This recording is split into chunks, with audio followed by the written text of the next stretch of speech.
Alright guys, it's Pigs of People here. Let's get some things out the way.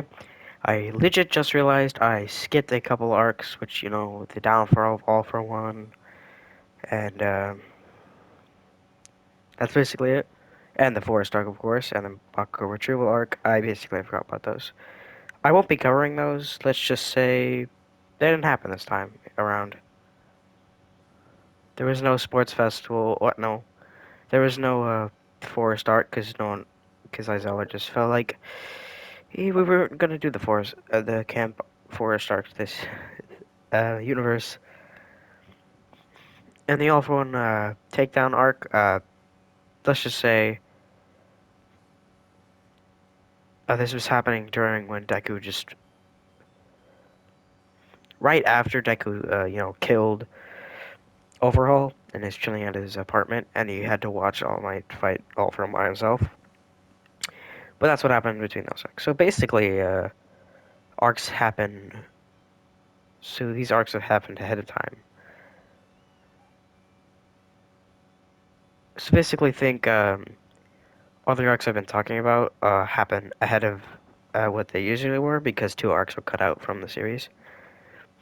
I'm just trying to clear up some stuff, even though it was just me making a mistake about the fact that I don't know the order of the arcs, even though I've watched the series, all of the series.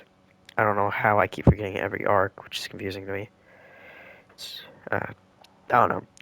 Well, I had to clear some stuff up, so I had to clear some stuff up as some people were confused why I skipped that arc. Well, here goes What If Deku was Sanji's reincarnation, last part. So after Deku watched All For One get, destroyed by All Might, he decided he'd try getting another internship. You're wondering why he wants an internship so right after that. He feels like it worked better, but what he does, but he thinks about this later, but not right now. He goes to school the next day, then learning that there's going to be a Class 1A versus Class 1B fight. No, Deku has the same team. It's Mineta, Ochako, Mina, him, and yeah, that's basically it. That's their whole team. Sorry, I was trying to think if I missed someone, but I don't think I did. Anyways, Deku. Well, the battle begins. Deku immediately senses that someone's coming for them. Oh yes, Shinso's with them. How do I forget him? But asks Shinso if he wants to go. If he wants to go check it out with him. So Shinso agrees, and they go heading out towards where they fight. The Sasquatch. Which yes, the Sasquatch's there with the barrier guy. But before the barrier guy can do anything, Deku turns around, chops him right in the back with his foot, knocking him out. Knowing damn well that guy is definitely the support guy. Never make it too obvious that you're the support, or don't make it too obvious that you're the attacker in Deku's eyes. Because if it's too obvious, then you're fucked. And if it's obvious, well, you're fucked. Basically, just don't be too obvious. So the support doesn't get taken out by a fast opponent, which it did. Then Shinzo gets the Sasquatch stuck, and then Deku just knocks out of the Sasquatch. Like his head gets smacked to the ground, flips in the air, and his hair bounces up, smacks a pipe, and then he gets trampled under pipes. Then Deku tells him that to bring them over to the cages, with Shinzo doing so. Obviously, the Sasquatch shrunk, and then Shinzo brings them over to the cage, and they get captured.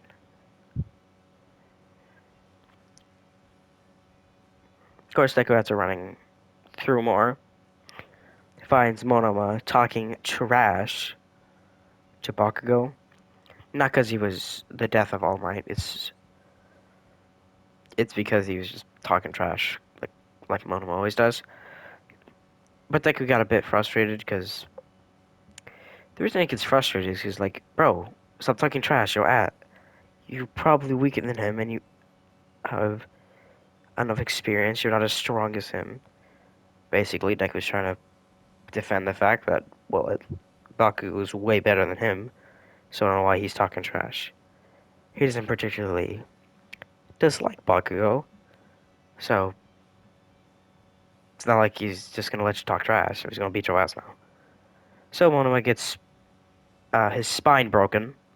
Not kidding. Deku appears behind him, breaks his entire spine. Like you can hear the bones cracking, and he sends Monoma through all the pipes. Like Monoma starts being like hitting them like a pinball, and then he slams into the cage, breaking his nose into one of the pipes. You never talk trash about one of Deku's acquaintances. You get your ass kicked. So Deku after that, um, then just goes over to the other people and cleans their clock, and they go to sleep. Then Deku just brings them over, and the hero team wins. By the hero team, I mean Class 1A wins that round. Okay, let's say slight event change. Let's say the Momo team goes after Deku's team. So after Momo and after the Mushroom Girl tries to use her spores, Deku immediately asks Aizawa if he can go in and help. With Vlad explaining that's just her quirk, with Deku saying so her quirk is to poison people slowly and watch them choke out to death. With Vlad saying, fine. And so Deku shows up against next to the girl, setting his feet on fire, and then setting all of her shrubs on fire, taking her hat off and burning it as well. He even destroys her hero costume. Don't worry, guys. She was wearing stuff under it. It was a t-shirt and long pants. So, don't worry, guys. Deku isn't a pervert. And instead of Deku, he does like women and will never hurt women. Seen by the fact he doesn't hurt her, but he doesn't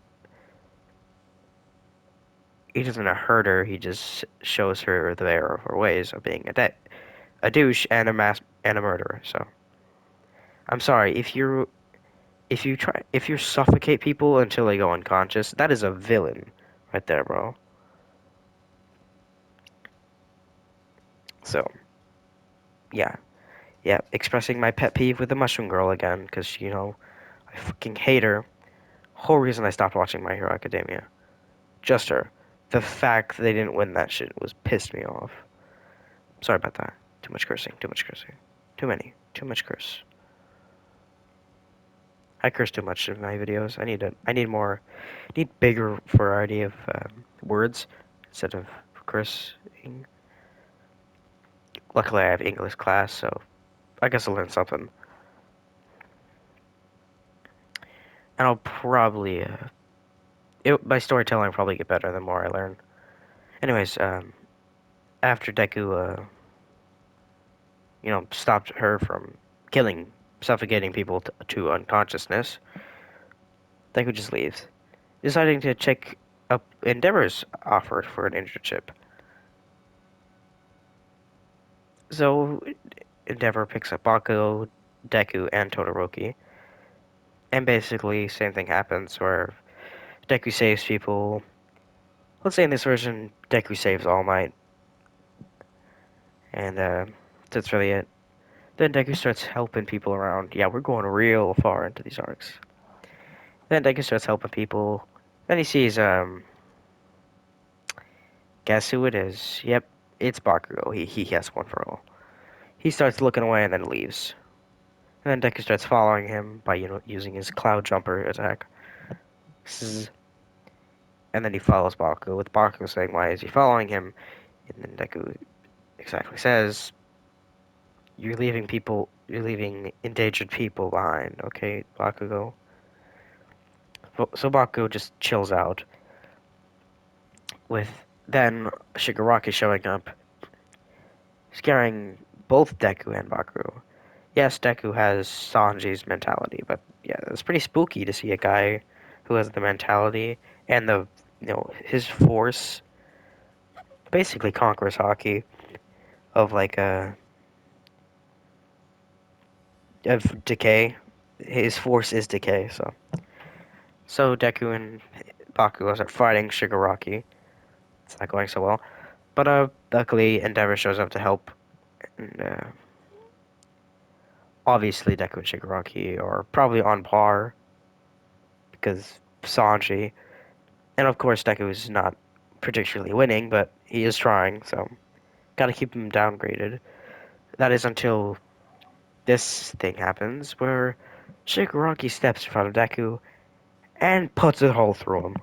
Like he freaking donuts him. But Deku completely eats it, grabs Shigaraki's head with his hands, then kicks his head off. Then Shigaraki's hand lets go of Deku's stomach, which weirdly heals itself. Deku thought his bones healed, but it turns out his body heals at the same time as well. I don't know if that's Sanji's power, but I think that's kind of close to it. So Deku just mops the just scorches Shigaraki's body, of course. Obviously, Shigaraki gets taken over by All for One, but that's not saving him. Deku just and Asbach, that's not saving him. Obviously, since Bakugo is about to get stabbed by All for One, Deku jumps in and saves Bakugo, getting stabbed in the process. But instead of being taken down, he just regenerates it and then just keeps in the fight, keeping Shigaraki from running away. So, with Bakugo being on the ground and not able to attack anymore, so Deku has to pick up the slack. So basically, Deku's the only one up. So Gigantomachia, Toga, Compress, Davi, and Shigaraki are against Deku right now. And of course, Deku's losing tremendously, but he's still trying. That is until he gets an opening and just completely destroys Toga's face. Like, Toga's head explodes. You're thinking, whoa, didn't you just say he wouldn't hurt a woman? He wouldn't hurt a woman. But that's not a woman, that's a monster. Toga is a monster. Yes, she's getting her redemption arc, but she did kill, like, people thinking it was love, quotation marks, and I don't see that as good human behavior, so monster in Deku's eyes.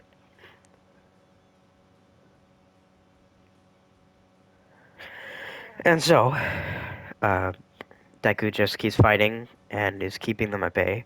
Gigantomachia tries squishing him, but he just climbs up him and kicks him in the jaw, kind of breaking Gigantomachia's consciousness slightly, because he's thinking on what he's doing right now, which makes him occupied for Deku to swing in on Dabi and just cleave him in half with a kick.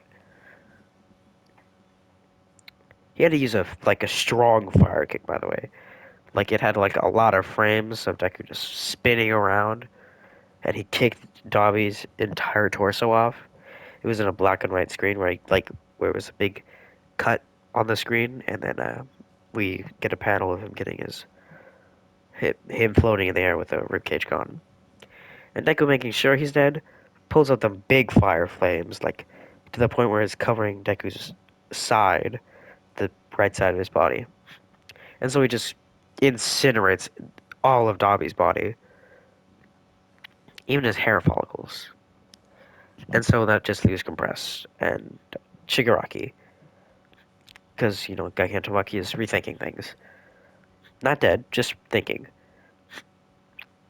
So Compress obviously tries helping Shigaraki, but then betrayal happens where Shigaraki, uh, all for one, Shigaraki steals Compress's quirk, but before Compress can lose his quirk completely, Deku appears and cuts Shigaraki's hand off.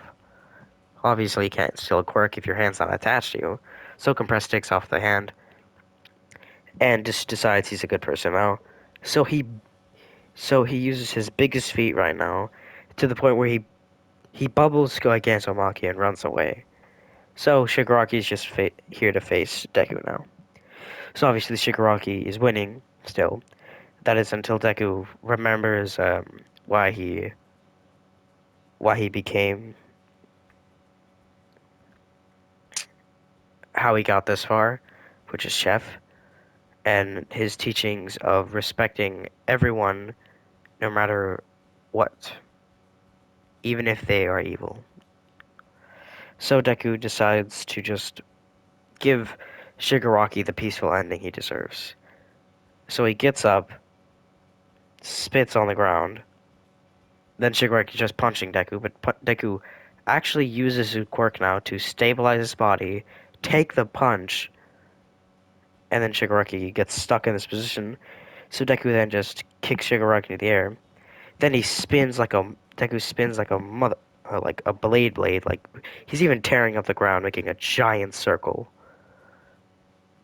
So Shigaraki tries to get Deku with his spike things, but they just melt on impact as soon as they get close to Deku. So Deku gets his blue kicks, his blue fire, like Sanji gets in the Wano arc right now. Flies up to Shigaraki, kicks him in the stomach, putting a hole through him, just like he did to him. And then he completely and utterly incinerates Shigaraki. Like not down to ashes, to like atoms. And those atoms get real far apart. So basically, All For One and Shigaraki just disappear from existence. And so Deku's leg, after being scorched, like, there's no way his pants were going to survive blue flames. It was built against his red flames, not blue.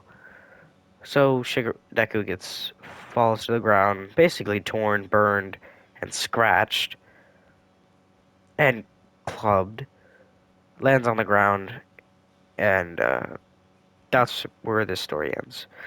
Thanks for watching, and like, subscribe, hit the post notification bell. Those will help me get more popular, which I would really like if you're willing to do that. See y'all.